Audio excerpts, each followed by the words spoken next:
के पूर्ण संत से वो 3 मंत्र यानी एक ओम तत्सत और प्रथम जो आपको दिए जाते हैं वो 7 मंत्र, इन सभी का सहयोग हमने लेना होगा इस काल के जाल से निकलने के लिए। इनके अतिरिक्त हम कोई भी साधना करते हैं, किसी भी मंत्र का जाप करते हैं, वो यूजलेस है। श्रीमद् भगवत गीता अध्याय नंबर 16 के श्लोक नंबर 23 में कहा कि अर्जुन, शास्त्र विधि को त्याग कर जो मनमाना आचरण करते हैं यानी मनमानी पूजाएं करते हैं, उनको न तो सुख होता है, न उनकी कोई गति होती है और न ही कोई सिद्धि को प्राप्त होते, अर्थात व्यर्थ। फिर श्लोक 24 में तुरंत कहा कि इससे तेरे लिए अर्जुन शास्त्र ही प्रमाण है। कर्तव्य और अकर्तव्य की व्यवस्था में शास्त्र ही प्रमाण है, अर्थात जो सदग्रंथों में लिखा है उसी तरह कीजिए, किसी के लोक वेद पर आधारित मत होइए। श्रीमद् भगवत गीता अध्याय नंबर 2 के और श्लोक नंबर 53 में कहा कि अर्जुन, कि जिस समय तेरी बुद्धि नाना प्रकार के भ्रमित करने वाले वचनों से हटकर एक परमेश्वर के तत्व ज्ञान पर आधारित हो जाएगी, तब तो तू योग को प्राप्त होगा, अर्थात तब तेरी भक्ति प्रारंभ होगी। अन्यथा तुझे कोई भ्रमित कर देगा, रास्ते से डगमग कर देगा, तो तू सफल नहीं हो सकता। श्रीमद् भगवत गीता में 3 परमात्माओं की महिमा है, क्षरपुरुष, अक्षर पुरुष और परम अक्षर पुरुष, और तीनों गुणों की पूजा का निषेध बताया है। 7वें अध्याय के 12 से लेकर 15 श्लोक में श्रीमद् भगवत गीता में कहा कि तीनों गुण, रजगुण ब्रह्मा, सतगुण विष्णु, तमगुण शिव जी की पूजा, अर्थात ये त्रिगुणमयी माया के ऊपर जिनकी बुद्धि सेट हो चुकी है, इनसे अतिरिक्त किसी की पूजा नहीं, साधना नहीं करते, उनके विषय में कहा 15वें श्लोक में 7वें अध्याय के में कि वो त्रिगुणमयी माया के द्वारा जिनका ज्ञान हरा जा चुका है, यानी ब्रह्मा विष्णु महेश से मिलने वाली अस्थायी सुविधाओं के ऊपर जो आधारित हो चुके हैं, वो अन्य किसी की पूजा नहीं करते। राक्षस स्वभाव को धारण किए हुए मनुष्यों में नीच दूषित कर्म करने वाले मूर्ख, गीता ज्ञानदाता ब्रह्म कहता है वो मेरी पूजा भी नहीं करते। 3 पुरुष, क्षर पुरुष, अक्षर पुरुष और परम अक्षर पुरुष,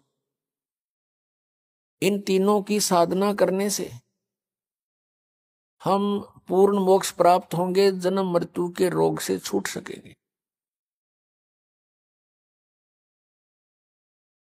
उसके लिए साधन क्या है, कौन सा तरीका है?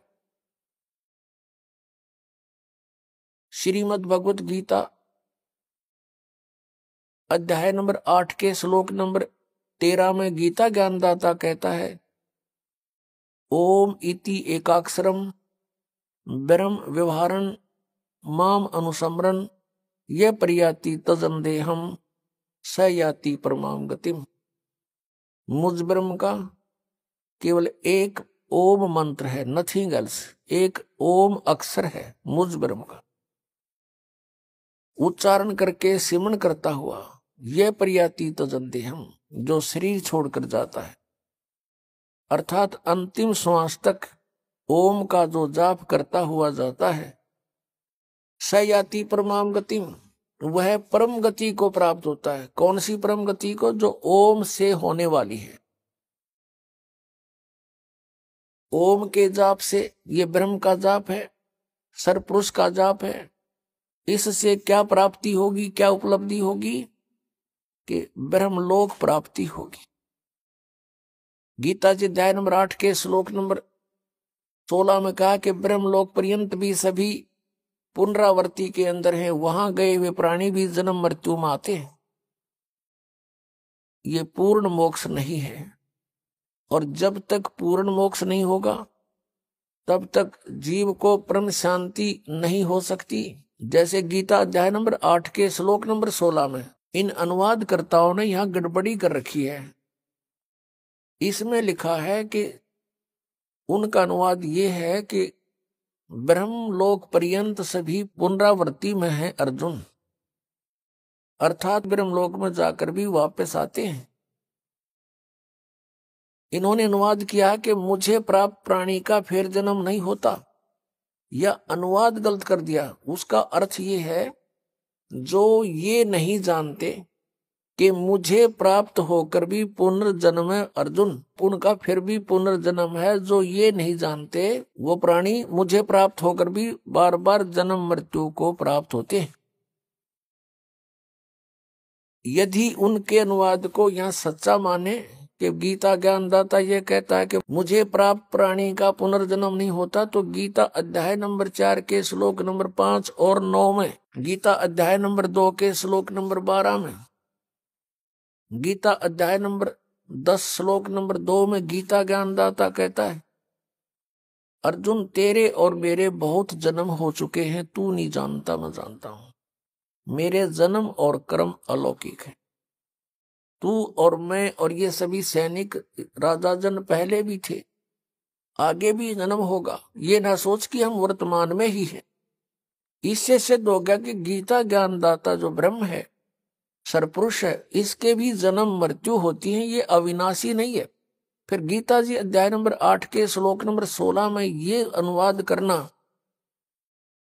कि मुझे प्राप्त होकर फिर जन्म मृत्यु नहीं होती, ये अनर्थ किया इन्होंने।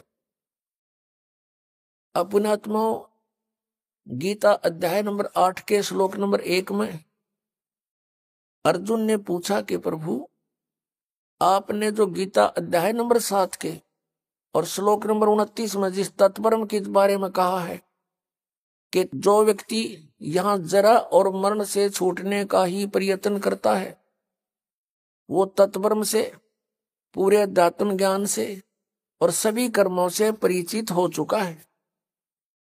वो फिर यहां से जरा यानी बुढ़ापा, मरण माने मृत्यु, क्योंकि सबसे बड़ा कहर इस प्राणी पर वृद्ध अवस्था होता है, और उसके बाद फिर मृत्यु, इससे भी बूढ़ा। तो पुण्यात्माओं, परमात्मा यहाँ वो गीता ज्ञानदाता से अर्जुन ने प्रश्न किया कि फिर वो तत्परम क्या है जिसको जानकर फिर प्राणी केवल जरा और मरण से छूटने का ही प्रयत्न करता है। उसके विषय में 8वें अध्याय के 3 श्लोक में उत्तर दिया कि वो परम अक्षर ब्रह्म है। श्रीमद् भगवद गीता अध्याय नंबर 15 के श्लोक नंबर 1 से लेकर 4 तक बता के उल्टा लटका हुआ संसार रूपी वृक्ष है। इसके ऊपर को जो जड़ है वो तो मूल मालिक है, वो पूर्ण परमात्मा है, वो परम अक्षर ब्रह्म है, और नीचे को तीनों गुण रूपी शाखा है। अब गीता ज्ञानदाता ने केवल इतना संकेत कर दिया कि ऊपर को जड़ है और नीचे को तीनों गुण रूपी शाखा है, बीच का कोई पोर्शन उसने नहीं बताया। फिर गीता जी अध्याय नंबर 4 के श्लोक नंबर 34 में कहा है कि वो तत्व ज्ञान है। कौन सा तत्व ज्ञान? जो गीता जी अध्याय नंबर 4 के श्लोक नंबर 32 में गीता ज्ञानदाता कह रहा है कि पूर्ण परमात्मा ने, परम अक्षर ब्रह्म ने, ब्रह्मणे मुखे, यहां भी गीता अनुवादकर्ताओं ने अनर्थ किया है। ब्रह्मणे मुखे का अर्थ वेद की वाणी लिख दिया, नहीं, ये सच्चिदानंद घन ब्रह्म की वाणी में, यानी जिसको परमात्मा ने स्वयं आकर अपने मुखारविंद से बोला है, अपने मुख कमल से बोला, उस ज्ञान में धार्मिक अनुष्ठानों की, यज्ञों की जानकारी विस्तार से कही गई है। वो तत्व ज्ञान है। 4 अध्याय के 34वें श्लोक में कहा कि उस तत्व ज्ञान को जो परमेश्वर ने स्वयं आकर बोला हुआ है, उसकी वाणी में लिपिबद्ध होता है, उस ज्ञान को तू तत्वदर्शी संतों के पास जाकर समझ। उनको दंडवत प्रणाम करने से, कपट छोड़कर नम्रता पूर्वक प्रसन्न करने से वो तत्वदर्शी संत तुझे परमात्मा तत्व का ज्ञान करावेंगे। यानी गीता ज्ञान दाता यहाँ अपनी असमर्थता व्यक्त कर रहा है कि मैं उस तत्व ज्ञान से परिचित नहीं हूं। फिर 15वें अध्याय के गीता जी के एक श्लोक में उसका उत्तर दिया है कि वो तत्वदर्शी संत है कौन?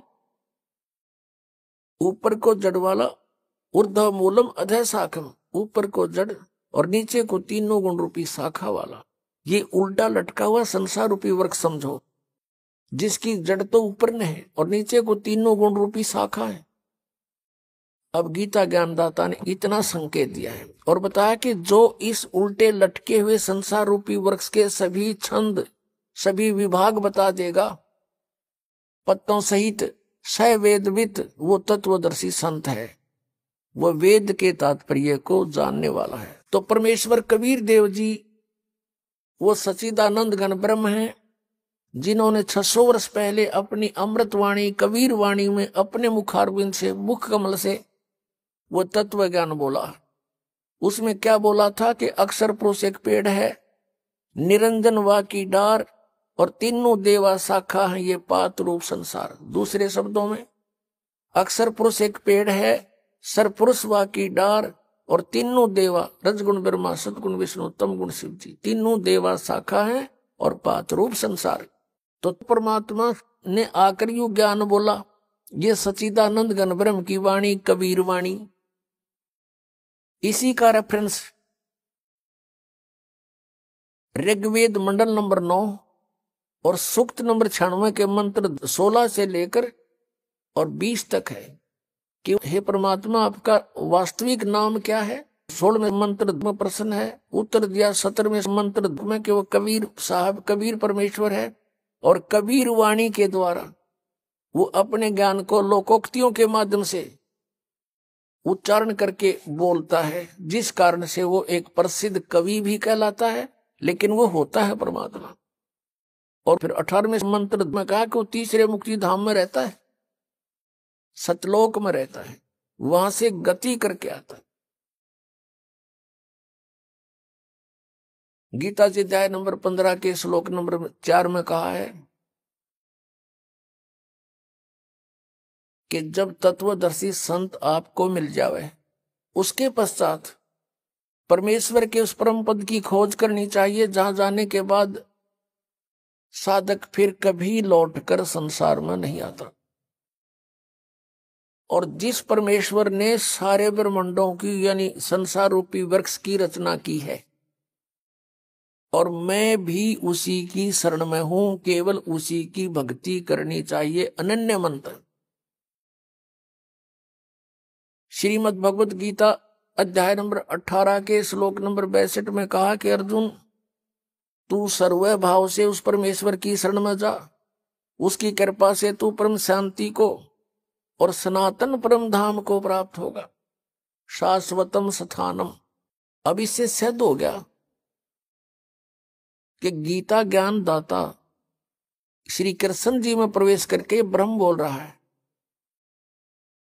और ये भी नाशवान। इसका मंत्र जो ओम नाम है, इस केवल इसकी साधना करने से जो प्राप्ति होगी वो भी यूजलेस, क्योंकि ये सरपुरुष है, नाशवान है। अध्याय नंबर 15 के श्लोक नंबर 16 और 17 में 3 प्रभु बताए, सरपुरुष, अक्षर पुरुष और परम अक्षर पुरुष। परम अक्षर ब्रह्म जो 8वें अध्याय के मंत्र 1 का उत्तर 8वें अध्याय के 3रे श्लोक में दिया गीता ज्ञानदाता ने कि वो परम अक्षर ब्रह्म है। तो गीता जी अध्याय नंबर 15 के श्लोक नंबर 16 में 2 पुरुष, सरपुरुष और अक्षर पुरुष की जानकारी है। सरपुरुष है ये जो ये ब्रह्म है, ज्योति निरंजन काल है, 21 ब्रह्मांड का स्वामी है, इसका ओम नाम है। फिर अक्षर पुरुष ये 7 संख ब्रह्मांड का स्वामी है, और इसका गीता जी अध्याय नंबर 17 के श्लोक नंबर 23 में जो ओम तत् सत 3 मंत्र कहे हैं, उसमें से इसका ये तत् मंत्र है, ये सांकेतिक है। ओम और तत् मिलके यह 2 अक्षर का सतनाम बनता है। और तीसरा जो सत्य है वो सार नाम की तरफ संकेत है। ये तत् भी कोड वर्ड है और सत भी कोड वर्ड है, क्योंकि गीता ज्ञानदाता ने ऑप्शन छोड़ दिया है कि मैं नहीं जानता उस परमात्मा के पाने की विधि, तत्वदर्शी संत बताओगा। अब जो प्रसंग चल रहा है कि शास्त्र विधि को त्याग है, जो मनमाना आचरण करते हैं उनको कोई लाभ नहीं होता। गीता जी अध्याय नंबर 16 के श्लोक नंबर 23 में और 24 में स्पष्ट कर दिया कि इससे तेरे लिए कर्तव्य और अकर्तव्य की व्यवस्था में सदग्रंथ ही प्रमाण है, किसी के लोक वेद पर विश्वास मत करना। तो यहां जो गीता जी अध्याय नंबर 15 के श्लोक नंबर 16 में कहा है कि सरपुरुष और अक्षर पुरुष ये दो प्रभु हैं, दो पुरुष हैं, और इनके तथा इनके अंतर्गत जितने प्राणी इनके ये सब नाशवान है। जीवात्मा किसी की नहीं मरती, वो तो कुत्ते गधे की भी नहीं मरती। 15वें अध्याय के 17वें श्लोक में तुरंत कहा कि उत्तम पुरुष है तू अन्य परमात्मा इति उदाहरते है, ये लोग तरम आविश्य विवर्ती अवैश्वर। 8वें अध्याय के प्रथम मंत्र का उत्तर जो तीसरे में दिया है 8वें अध्याय के में, वो परम अक्षर ब्रह्म है, वो गीता ज्ञानदाता से अन्य है और सुप्रीम पावर है। यहां गीता अध्याय नंबर 15 के श्लोक नंबर 17 में उसी की तरफ संकेत है कि उत्तम पुरुष है तू अन्य परमात्मा इति उदाहरते, और उसको भगवान कहते हैं। और वही तीनों लोकों में सबका प्रवेश करके सबका धारण पोषण करता, वो है वास्तव में अविनाशी परमात्मा। तो यहां जैसे संसार रूपी वृक्ष के जड़ से मूल से पूरे पेड़ को आहार प्राप्त होता है, तो सबका धारण पोषण करने वाला कौन हुआ? जड़ हुआ, मूल हुआ। और वो मूल कौन है? वो परम अक्षर ब्रह्म है, वो परम देव पुरुष है। तो वो सबका तीनों लोकों में प्रवेश करके सबका धारण पोषण करता है वो परमात्मा। कौन? परम अक्षर ब्रह्म। अब हमने ये साधना देखनी है कि किस साधना से हम जन्म और मृत्यु के रोग से मुक्त होंगे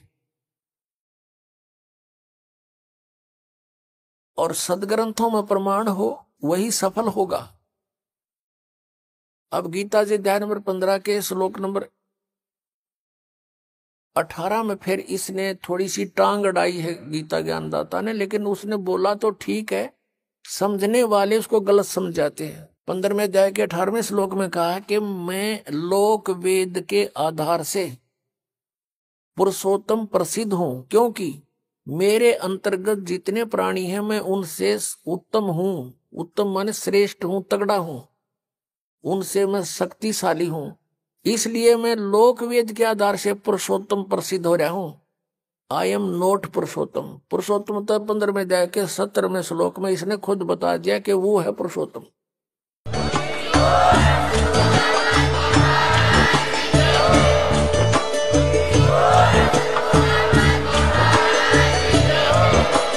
आप सुन रहे थे जगत गुरु तत्वदर्शी संत रामपाल जी महाराज जी के मंगल प्रवचन। अधिक जानकारी के लिए विजिट कीजिए हमारी वेबसाइट www.jagatgururampalji.org। संत रामपाल जी महाराज जी के शुभ आशीर्वाद से पूरे विश्व भर में 500 से भी ज्यादा नाम दीक्षा केंद्र हैं, जिन पर संत रामपाल जी महाराज जी द्वारा ऑनलाइन निःशुल्क नाम दीक्षा दी जा रही है। अपने नजदीकी नाम दीक्षा केंद्र का पता करने के लिए संपर्क करें 8222880541।